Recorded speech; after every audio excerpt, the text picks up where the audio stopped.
Vita MT router χειρός. Ανοίγουμε να δούμε τι έχει μέσα.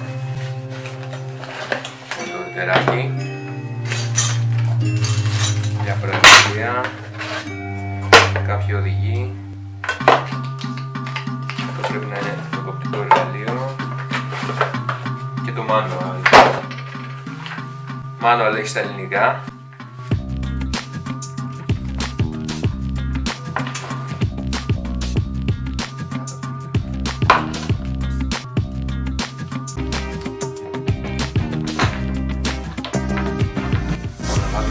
Και να κάνουμε μια δοκιμή.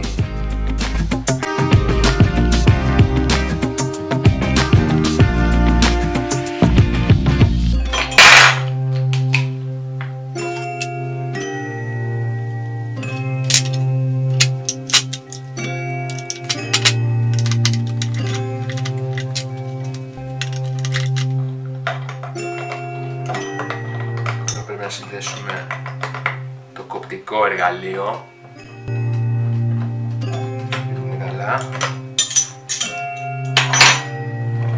Και να βάλουμε τον οδηγό.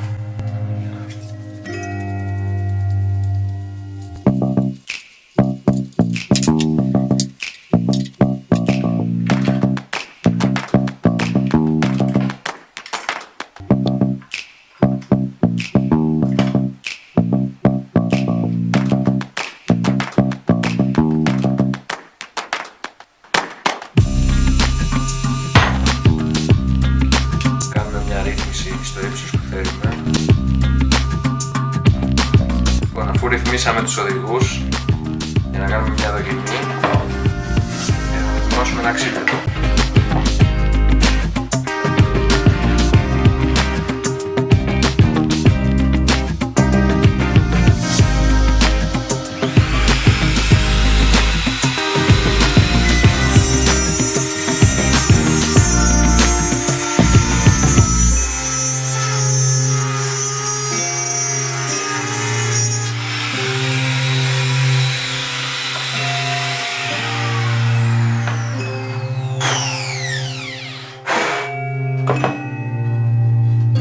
Βλέπετε το έκοψε με άνεση.